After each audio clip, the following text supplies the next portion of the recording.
Welcome back to the channel and the podcast. Today's episode is one that I've been excited to share: how to value private businesses even if you only invest in public stocks. Now, you might be thinking, I don't buy private businesses, I buy stocks. Why should I need this? That's exactly what we're going to unpack today. Understanding how to value a private business might be the most powerful mental model you can borrow as a public market investor. And by the end of this episode, you'll see why some of the greatest investors in history, including Buffett, Munger, and many small cap specialists, think this way first. Why should you think like a private buyer? When you buy a share of stock, you're buying a small piece of a real business, not just a squiggly line on a chart. Most investors forget this.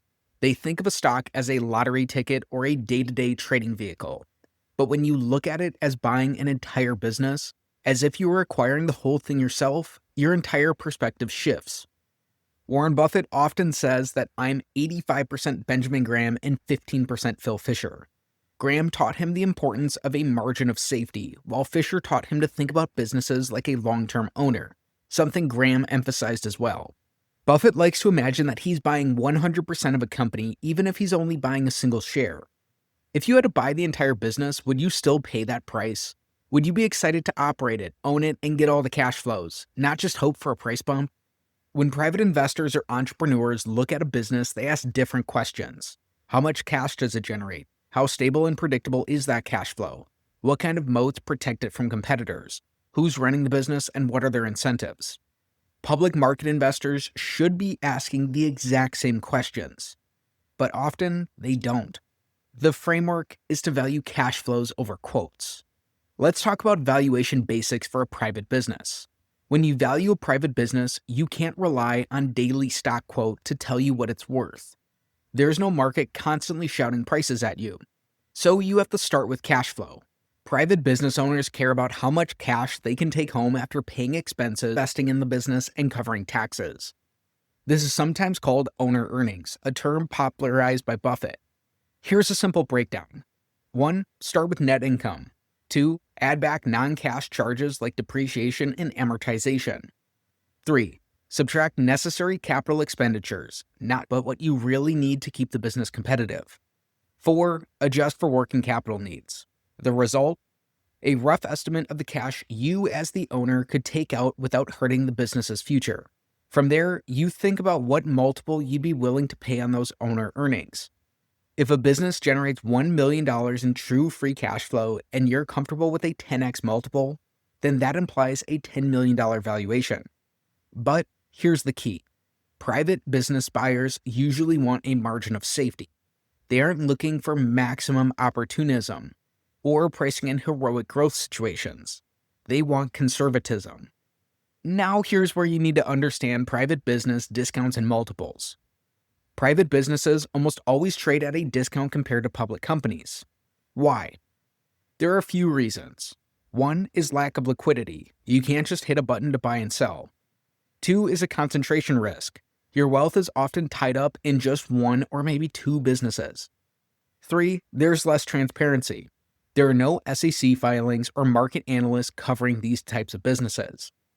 So private buyers often pay 4 to 8 times cash flow for a small business, whereas a public company might trade at 12 to 20 times earnings depending on growth and quality.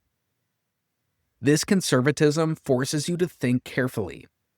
When you apply this mindset to public stocks, you start looking beyond hype, beyond the PE ratios at face value, and you really start asking, how much cash would I actually take home if I own this business outright? This is where to stress the importance of quality. Buffett and Munger talk endlessly about buying quality businesses, but what does quality actually mean from a private business lens? It means sustainable cash flow, which is predictable, not cyclical, or highly volatile. High returns on capital, meaning the business generates strong returns on reinvested earnings. Moats, which are some sort of durable competitive advantage, be it brand strength, network effects, or cost leadership. And an owner-oriented management, people who think like stewards, not empire builders. A private business buyer would rather buy a business with $2 million in stable cash flow and a strong moat at a higher multiple than a shaky business with $3 million in uncertain cash flows. As a stock investor, you can take the same approach. Look at returns on equity, stability of margins, market share trends, and management capital allocation decisions. This is where you can use private business thinking to avoid traps. Public investors often fall into what we call optical cheapness. For example, a stock might trade at 5 times earnings. Looks cheap, right? But if those earnings collapse next year, it might actually be very expensive. A private buyer would dig into whether those earnings are repeatable. They'd examine customer concentration, input cost trends, and regulatory risks. If a private buyer wouldn't touch that business at any price, neither should you, even if it looks cheap on a screen. This mental model also helps you avoid story stocks, companies that sound amazing but have no real cash generation. A private business buyer wouldn't care about a flashy story without cash to back it up. We'll use a simple example to drive this home. Say there's a small, privately owned HVAC company in your hometown. They make $500,000 each year in true free cash flow after paying the owner's salary. They have long-term maintenance contracts, strong local brand recognition, and minimum competition. The owner's looking to retire and sell for $2.5 million. That's 5 times cash flow. A private buyer would look at customer loyalty and contract length, dependence on a few key technicians, potential for price increases, and competitive threats, including new entrants and new technology. If the buyer's satisfied, they might buy and run it for decades. Now compare that to a public HVAC services company trading at 20 times earnings, but with negative free cash flow, high debt, and constant stock dilution. Which one actually feels safer? And that's the power of private business thinking. We looked at the private business. Now let's look at a public market application, including a case study. We'll take a real-world example, Constellation Software, ticker symbol CSU in Canada. Constellation acquires small software companies that act almost like private businesses. They have sticky revenue, niche dominance, and strong free cash flow. They buy these businesses at 4 to 6 times earnings, and then they hold them forever. Instead of hyping growth, they focus on reliable, boring cash flow. Investors who viewed Constellation through a private buyer's lens, asking, would I want to own these businesses privately for the free cash flow, were able to see the potential long before the stock became famous. So let's think like a long-term owner. If you think like a private business buyer, you stop caring about short-term market swings. You don't refresh stock prices 20 times a day. You focus on the real drivers. These include cash flow growth, return on incremental capital, pricing power, and industry dynamics. This mindset also changes your temperament. You become more patient, more rational, and less influenced by the crowd. We'd be remiss if we didn't talk more about the Buffett and Munger influence. Buffett didn't start out thinking this way. Early on, he was a strict Graham-style investor, buying cigar butts for pennies on the dollar. Over time, Munger convinced him it's better to buy a wonderful business at a fair price than a fair business at a wonderful price. Buffett began thinking like a private buyer, asking, would I want to own all of this business forever if I couldn't sell it tomorrow? This led him out of activism, special situations, and merger arbitrage, and into buying and holding businesses for the long term. When you internalize that question, your whole approach to valuation and stock picking transforms. So why do most investors ignore this? Most people ignore private business thinking because it's hard.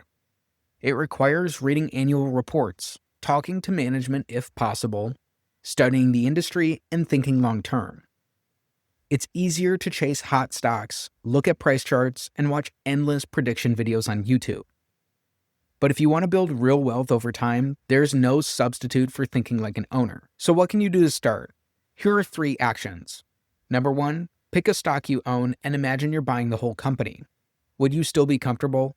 Would you take out a loan to buy it?